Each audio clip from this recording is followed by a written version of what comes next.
Юуны өмнө намайг энэ нэвтрүүлэгт урьж оролцуулж байгаад чин сэтгэлээсээ талархал илэрхийлье. Би радиологч буюу дүр соншилгооны эмч мэргэжилтэй. Япон болон Монголын радиологийн нийгэмлэгүүдийн хамт ажиллагааны хүрээнд лекц унших, туршлага солилцох, мэргэжилтэн бэлтгэх чиглэлээр идэвхтэй ажиллаж байна. Надад анагаахын шинжлэх ухааны үндэсний их сургуулийн хүндэт профессор хэмээх нэр хүндтэй шагнал олгосон туйлын баяртай байна. Дүр соншилгооны эмч гэдэг нь жишээлбэл дотрын эмч бол яг эргэтэн тогтолцоо руу чиглэсэн эмчилгээ оншилгоо хийдэг бол радиологийн эмч бол бүх үйлчлүүлэгч иргэд хамрагдгаараа онцлог байдаг. Монгол Япон эмнэлэгт үйлчлүүлэгч зорж ирлээ гэхэд бүх үйлчлүүлэгчийн оншилгоонд нь дүр соншилгооны эмч оролцож ажиллаж байдаг. Ингэснээр тухайн оншилгоог нь зөв тодорхойлоод эмчилгээг нь зөв хийх юм бол бүхэлхэнд хувь нэмрээ оруулж тусламж үйлчилгээг чанартай үзүүлэхэд оролцож ажилладаг гэсэн үг. Эмнэлгийн чанарыг хадгалахад хамгийн чухал үүрэг гүйцэтгэдэг мэргэжил юм болов уу гэж би боддог. Хүн өөрийн амаар орж байгаа хоол хүнс, уух зүйлсээ хянах бас мэддэг байх хэрэгтэй. Эрүүл мэндээ хамгаалах хамгийн ихний алхам бол амьдралын зөв хэв маяг. Дүр соншилгоо нь асар их ашиг тустай. Анагаахын нүд гэгдэх салбар боловч рентген цацрагийн хэрэглээг чанд хяналттай явуулах ёстой. Судалгаагаар бага зэргийн тунгийн цацраг хүний биед ноцтой сөрөг нөлөө үзүүлэхгүй нь тогтоогдсон. Жишээлбэл нэг удаагийн цэежний рентген шинжилгээний цацрагийн хэмжээ нь онгоцоор нисэх үед байгалаас авч буй цацрагтай ойролцоо түвшинд байдаг. Тиймээс шаардлагатай шинжилгээнд айж имэлгүй хамрагдах хэрэгтэй.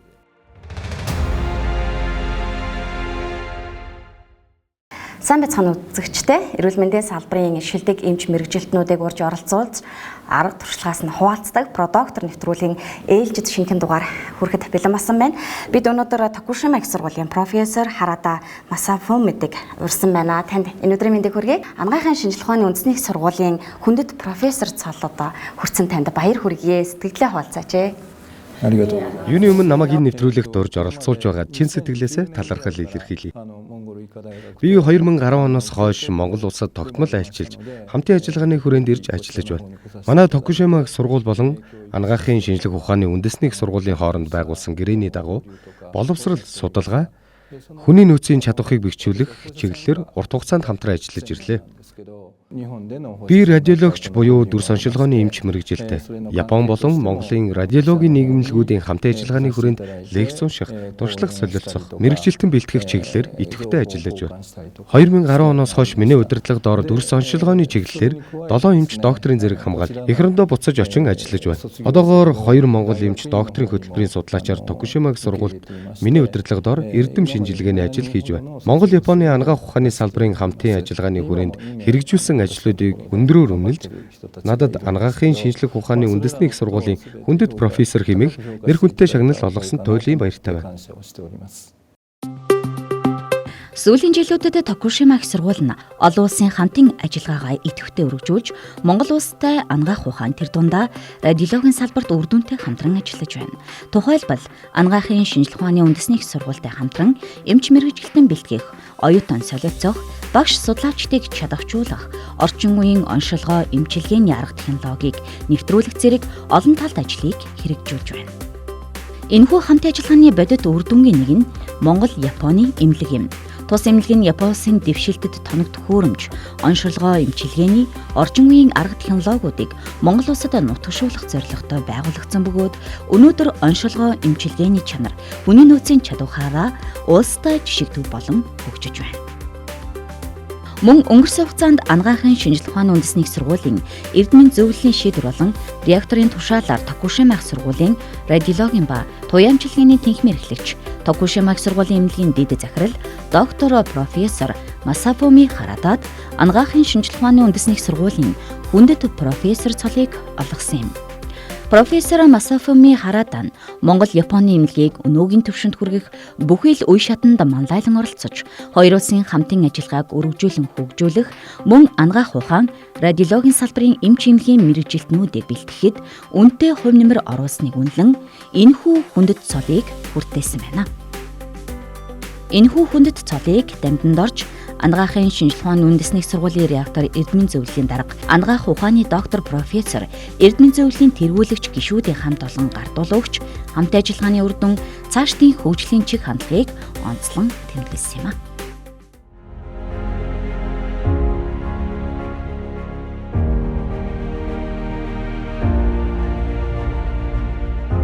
Тэгэхээр Монголд бас багагүй хугацааг өнгөрүүлсэн байна тий. Монголын эмч нар болон эмнэлгийн салбарынхантай зааман дээрээс оюутан суралцагч нартай гэдэг маш олон одоо ингээд сувгийг бий болгоод ингээд өөрийн сурч мэдсэн арга туршлагаасаа хуваалцж байгаа маань. Тэгэхээр энэ хугацаанд та ерөнхийдөө дүр сонирхлоор радиологийн салбар маань Монгол улсад хэрхэн хөгжиж байгаа талаар та бас юу гэж харж байна? Энэ талаар та мэдээлэл зөвлөгөө сургал тий. Радиолог буюу дүр сонирхлооны салбар нь компьютер, техник технологийн хөгжилтэй салшгүй холбоотой хамгийн хурдцтай хөгжиж буй анагаахын салбаруудын нэг юм. CT, MRI, PET зэрэг тоног төхөөрөмжүүдийн хүчин чадал жил ирэх тусам сайжирч, оншилгооны наривчлал болон түүн дээр ажиллах эмч мэрэгжилтнүүдийн мэдлэг, ур чадвар улам нэмэгдэж байна. Миний сонсноор Монгол улсад элэг, хөх, уушигны хорт хавдрууд, хавдар, харвалт, шигдэс зэрэг өвчлөл өндөр байдаг. Эдгээр өвчнийг эрт үед нь илрүүлэх хамгийн үр дүнтэй арга бол дүр сонирхлоо юм. Хавдар болон альва өвчнийг эрт илрүүлж чадвал эмчилгээний боломж үр дүн их бөгөөд амьдралын чанар тавилан сайн байдаг. Үүнтэй уялдан дүр сонирхлооны хяналтад эмчилгээний технологиуд, засраг туяа эмчилгээ, судас доторх эмчилгээ, интервенцийн радиолог зэрэг дэлхийд дахин эрчимтэй хөгжиж байна. Өмнө нь нээлттэй мэс заслаар хийгддэг байсан олон өвчнийг хөнөөлт багтай дүр сонирхлооны хяналтад мэс заслын аргуудаар эмчилдэг болсон. Жишээ нь судсаар тодорхой бодис тарьж, шууд тухайн хавдрын голомтод нөлөөлж, хавдрын ургалтыг зогсоох, удаашруулах боломжтой болсон. Энэ нь мэс заслын бус аргаар эмчлэх боломжийг нэмэгдүүлж байгаа юм. なってきています。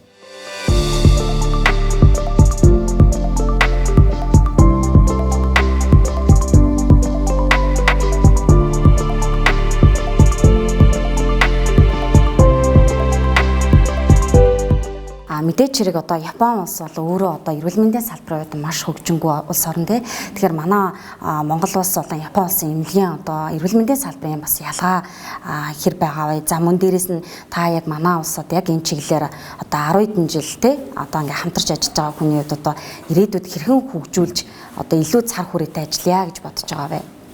Сүүлийн 15 жилийн хугацаанд Монголын анагаах ухааны салбар эрчимтэй хөгжиж байгааг би өөрийн нүдээр харж байна. Ялангуяа залуу эмч нарын мэдлэг боловсрол, гадаад хэлний чадвар олон улсын судалгаанд хандах боломж илүү нээлттэй болсон байна. Цаашид зөвхөн эмч нарыг бос дүр сонирхлооны технологич, совилогч, инженер зэрэг мэрэгжилтнүүдийг өндөр түвшинд бэлтгэх нь чухал юм. Мөн дүр сонирхлоо, мэс засал болон өөр бусад нарийн мэрэгжлийн эмч нараас бүрдсэн олон мэрэгжилтний баг хамтран ажилласнаар илүү чанартай, аюулгүй, үр дүнтэй эмнэлгийн тусламж үйлчилгээг иргэдэд үзүүлэх боломжтой. Манай улсын хувьд дүр сонирхлоо радиологоор маш олон залуучууд одоо шалгалт конкурс өгдөгөө тий. Тэгэхээр ерөнхийдөө одоо их одоо эрэлттэй байдаг мэрэгжил гэж ойлгож байна. Тэгэхээр Япон улсад бас яг энэ салбарт тий энэ одоо чиглэлээр шалгалт өгдөг залуус бас их байдгүй. Манай улсад бас ягаад ийм их байдаг талаар та яг профессор энэ салбарын хүний хувьд бас юу гэж хардаг вэ? Залуучуудыг сонирхоод байна уу тий? Эсвэл яг энэ салбар илүү хөгжөөд байгаа болохоор тийг сонирхож байгаа юм болоо? Америкч бас хамгийн эрэлттэй мэрэгжлийн тоонд дүр сонирхлоо багтдаг. Тэгэхээр Монгол улсад бас яагаад ийм эрэлттэй байгаа вэ гэхээр мэрэгжлийн хүний зүгээс бол ойлгож байна. Япон улсын хувьд бол эрэлттэй мэрэгжлийн тоонд багтдаггүй. Яагаад гэвэл олон жилийн өмнө дайны үеэр цөмийн бөмбөгдөлтөд өртөж байсан. Түүнтэй холбоотойгоор туяаны харшилтай хүмүүс байх тохиолдол байдаг. Японы дүр сонирхлооны эмч нарын нийгэмлэг нь 10,000 гаруй гишүүнтэй. Гэхдээ Америк улс шиг хамгийн эрэлттэй мэрэгжилд тооцогддоггүй. Дүр сонирхлоо буюу радиологийн чиглэлээр залуучуудыг сонирхон судлаж одоо мэрэгчлэрээ сонгож байна. За таны хувьд хараатай эмчийн маань хувьд яагаад бас энэ салбарыг сонгох болсон юм болоо? Энэ талаараас манай үзэгчдэд сонирхуулаач. Дүр сонирхлооны эмчээр ажиллах боломж, суралцах боломж нь их байдаг гэж би боддог. Намайг яг энэ мэрэгчлэр суралцж байхад одоо энэ нэмлэгт байгаа хэрэглэгдэж байгаа тоног төхөөрөмжүүдийг хэрэгжүүлээд нэвтрүүлэх үйл ажиллагаа хийж байсан. Түүнээс цаашаа хөгжөөд цөмийн эмчилгээ, хим эмчилгээ мөн цаашлаад AI-тай уялдаатай ажиллах болсон. Тэгэхээр эдгээр нь яг миний мэрэгжилд байгаад эдгээр олон чиглэл рүүгээ ажиллаж байна. Иймэрхүү байдлаар хамгийн сүүлийн үеийн тоног төхөөрөмжөө ашиглаад оншилгоо эмчилгээ хийгээд явах юм бол иргэдийн эрүүл мэнд чухал ач холбогдолтой учраас миний ажлын бас нэгэн бахархал юм. Хэлбэ яах вэ? Тэгэхээр Япон улсад радиологч бэлтгэх тогтолцоо нь одоо бас ямар байдаг юм болоо тий? Манай улстай харьцуулахад ер нь өөр явагддаггүй, адилхан түвшинд байдаггүй. Энэ талаараа сонирхуулаач тийм ээ. Эхлээд анагаах ухааны их сургуулаа 6 жилээр төгсдөг. Түүний дараа анагаахаар төгссөн бүх хүмүүс янз бүрийн чиглэлээр тойрон 2 жилийн зайлшгүй суралцах тогтолцоо байдаг. Түүний дараа дахиад 3 жил нарийн мэргэжлэр суралцдаг. Энэ нарийн мэргэжил нь мөн 2 хэсэгт хуваагддаг. Эхнийх нь оншилгоо, дараагийнх нь эмчилгээ гэсэн байдлаар суралцдаг. Өөрөөр хэлбэл нийтдээ 9 жил суралцаж байж мэргэжлийн эмч болон төгсдөг. Про доктор нэвтрүүлгийн хаан зочдоос асуух их дуртай яг эмч мэргэжилтнүүтэй профессор докторууд ордог учраас яг таны ажил мэргэжлийн хамгийн махаргалтай бүн чинь хаана хизээ байдаг болоо? Дүрс оншилгооны эмч гэдэг нь жишээлбэл дотрын эмч бол яг эргэтэн тогтолцоо руу чиглэсэн эмчилгээ оншилгоо хийдэг бол радиологийн эмч бол бүх үйлчлүүлэгч иргэд хамрагдгаараа онцлог байдаг. Монгол Япон эмнэлэгт үйлчлүүлэгч зорж ирлээ гэхэд бүх үйлчлүүлэгчийн оншилгоонд нь дүрс оншилгооны эмч оролцож ажиллаж байдаг. Ингэснээр тухайн оншилгоог нь зөв тодорхойлоод эмчилгээг нь зөв хийх юм бол бүхэлхэнд хувь нэмрээ оруулж тусламж үйлчилгээг чанартай үзүүлэхэд оролцож ажилладаг гэсэн үг. Эмнэлгийн чанарыг хадгалахад хамгийн чухал үүрэг гүйцэтгэдэг мэргэжил юм болов уу гэж би боддог. Тэгэхээр радиолог бие сүүлийн удаад хэмэл оюун гээл AI гэж ярьж байна. Тэгэхээр ялангуяа энэ дүрс оншилгоон дээр AI хэмэл оюунтай хэрхэн хөгжиж байна? Та бүхэн маань хэрхэн хослуулж байна? Энэ талаараас мэдээлэл хүргээч. Токушима их сургуулийн эмнэлэгт бид хэмэл оюун ухаанд суурилсан 2 төрлийн систем ашиглаж байна. Нэгдүгээрт Америкт хөгжүүлсэн цээжний дүрс шинжилгээнд зориулсан AI систем. Хоёрдугаарт Японы Fujifilm компани яс болон цээжний дүрс оншилгооны AI төхөөрөмжийг ашиглаж байна. AI нь одоогоор 100% бие даан онш тавих, шийдвэр гаргах түвшинд хүрээгүй байна. Японд эмчийн мэргэжлийн туршлага, клиникийн үнэлгээ, логик сэтгэлгээ зайлшгүй шаардлагатай хэвээр байна. Гэхдээ хэмэл оюун нь оншилгооны явцад анхаарал хандуулах шаардлагатай хэсгийг хурдан тодруулж өгч, алдааг бууруулах цаг хэмнэх, ажлын бүтээмж нэмэгдүүлэхэд чухал үүрэгтэй байдаг. AI нь ядардаггүй, өгөгдөлд суурилсан дүн шинжилгээ хийдэг учраас тодорхой хүрээнд ажилладаг. Маш үр ашигтай эмчийн туслах хэрэгсэл болж байна. Японсын нэр хүндтэй их сургуулиудын нэг болох Токушима их сургууль нь анагаах ухааны олон чиглэлээр тэр дундаа дүрс оншилгоо болон туяа эмчилгээний чиглэлээр дэлхийн түвшинд хөгжсөн сургалт судалгааны баазтайгаар үйл ажиллагаагаа явуулж байна. Судалгаа эмнэлэг зүй сургалтыг уялдуулсан энэхүү тогтолцоо нь орчин үеийн анагаах ухааны хөгжлийн чиг хандлагыг тодорхойлогчдын нэг болоод байгаа юм а. Тус сургуулийн радиологийн ба туяа эмчилгээний тэнхимэн дүрс оншилгоо, цөмийн анагаах ухаан, интервенц радиолог болон хавдрын туяа эмчилгээ гэсэн үндсэн чиглэлүүдээр үйл ажиллагаа явуулж оншилгоо, эмчилгээ, судалгааг нэг доороо цогцлоосон бүтцтэйгээр хөгжиж байна. Орчин үеийн дэвшилтэй технологи болох компьютер томограф, соронзон резонансын дүрслэл, позитрон, эмисийн томографыг эмнэлэг зүйн практик дүрэн ашиглаж өвчнийг эртэлрүүлэх, эмчилгээний зөв шийдвэр гаргахад чухал үүргийг гүйцэтгэж байна. Ялангуяа туяа эмчилгээний чиглэлд өндөр наривчлал бүхий эмчилгээний төлөвлөлт, хавдрын байрлал, хэмжээ онцлогт тохируулсан хувь хүнд чиглэсэн эмчилгээг амжилттай нэвтрүүлж, эмчилгээний үр дүнг сайжруулах, эрсдлийг бууруулахад анхааран ажиллаж байна. Үүнээс гадна хэмэл оюун ухаанд суурилсан оншилгоо, молекул түвшний дүрс оншилгоо зэрэг шинэ үеийн судалгааг эрчимтэй хөгжүүлж, олон улсын шинжилгээ ухааны салбарт хувь нэмрээ оруулсаар байна. Түүнчлэн Токушима их сургууль нь сургалт эмчилгээ судалгааг уялдуулсан их сургуулийн эмнэлэг бөгөөд радиологийн иж бүрэн үйлчилгээг үзүүлдэг байна. Энд олон салбарын эмч мэргэжилтнүүд хамтран ажиллаж, өвчтөнд хамгийн тохирсон оншилгоо, эмчилгээний шийдлийг хамтын зөвлөлдөг зарчмаар хэрэгжүүлдгээрээ онцлог юм.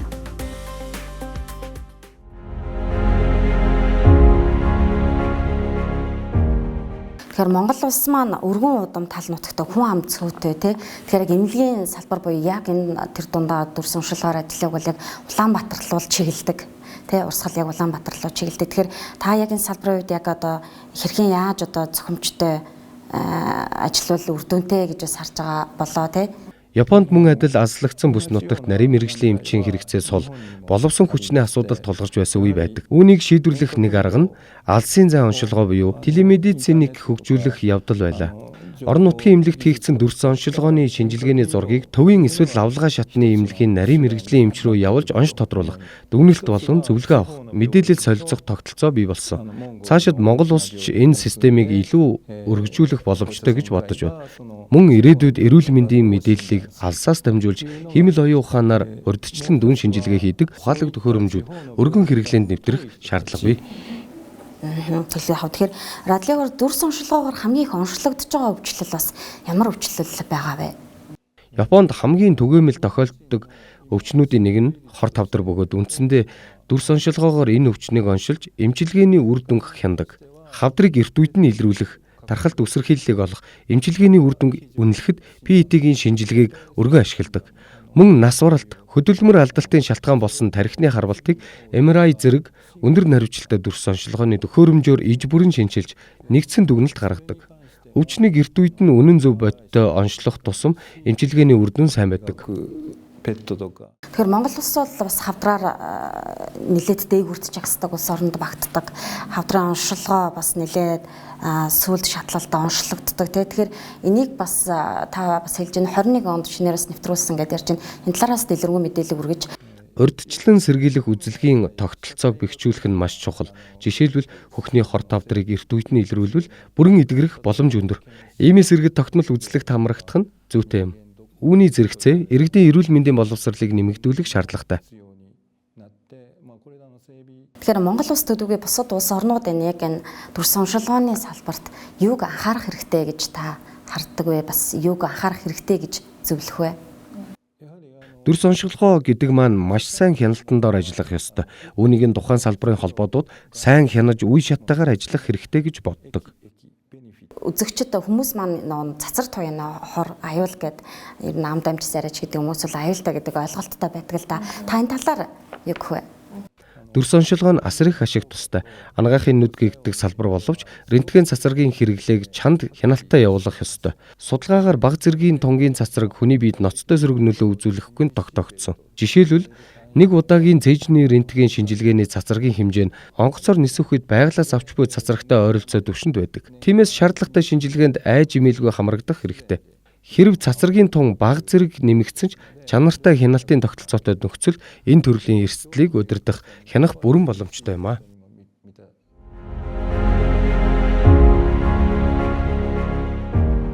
Иргэдийн маань хувьд бас ойлголтын зөрүү бас эмч маань профессор маань бас сайхан тайлбарлаад өглөө гэж бодож байна. За тэгэхээр Япон улс ерөөхдөө насжилтаараач тэр эрүүл мэндийнхаа хувьд ч тэр техник технологийн хувьд ч тэр хөгжингүй орнуудын нийт буюу дээгүүрт тооцогддгоо. Тэгэхээр энэ сайхан арга туршлагаасаа суулцаач. Монгол улс маань бол насжилтын хувьд одоо ер нь бас богино настай ард иргэдийн тоонд ялцчихгүй багтдаг.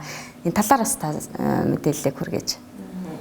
Хүн өөрийн амаар орж байгаа хоол хүнс, уух зүйлсээ хянах бас мэддэг байх хэрэгтэй.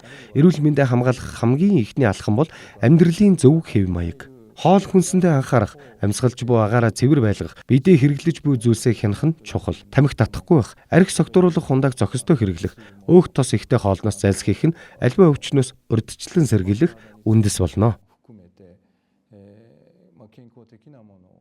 Тэглээ яхав. Тэгэхээр ерөөсөө л хувь хүний эрүүл мэндийн боловсрол те өөрөө өөртөө хайртай байх асуудал байгаа юм л да тий. За тэгэхээр хараата профессорын маань хувьд одоо залуу эмч нарт өгөх зөвлөгөө бас юу вэ? Таны хамгийн хилдэг тэр үг нь юу юм болоо те анхааруулж хэлдэг ч юм уу те зөвлөж хэлдэг үг нь юу юм болоо? Залуу эмч нарт хандаж хэлэхэд баталгаатай их сурвалжуудаас мэдээлэл авч бодож тунгаан шүүмжлэлтэй сэтгэж сурах нь чухал. Олон улсын эрдэм шинжилгээ судалгааны ажлуудыг тогтмол уншиж өөрийгөө тасралтгүй хөгжүүлэх хэрэгтэй. Уншсан мэдээлэлдээ шууд идэхээс илүүтэй шинжлэх ухааны үндэслэлээр няхлаж сурах шаардлагатай. Тэгэл яах вэ? AI эмчиг орлох уу эсвэл дэмжих үү гэдэг асуултанд та яг юу гэж хариулах вэ? Зарим хүмүүс хиймэл оюун эмчиг орлоно гэж бодож магадгүй. Гэвч бодит байдал дээр хиймэл оюун нь тодорхой өгөгдөлд суурилсан систем учраас урьдчилан таамаглаагүй шинэ нөхцөл байдалд эмчийн мэргэжлийн үнэлгээг орлох боломжгүй юм. Хиймэл оюун бол эмчийн туслах хэрэгсэл бөгөөд хамтран ажиллах зарчим чухал.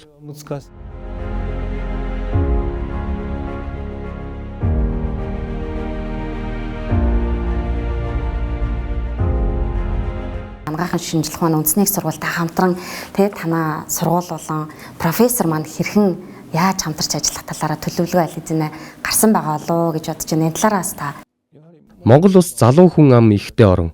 Иймээс залуу үеийнхний эрүүл мэндийг хамгаалах бодлогыг эртнээс төлөвлөж хамтын ажиллагааг өргөжүүлэх нь зүйтэй гэж бодож байна. Маш их баярлалаа. Таас өөрийн тань үнэтэй туршлагаасаа манай үзэгчдэд болон манай Монголын яг энэ салбарт ажиллаж байгаа эмч залуус мэргэжилтнүүдэд хэрэгтэй мэдээлэл өгсөн байхаа гэдэгт итгэлтэй миний урилга хүлээсэн танд маш их баярлалаа. Баярлалаа.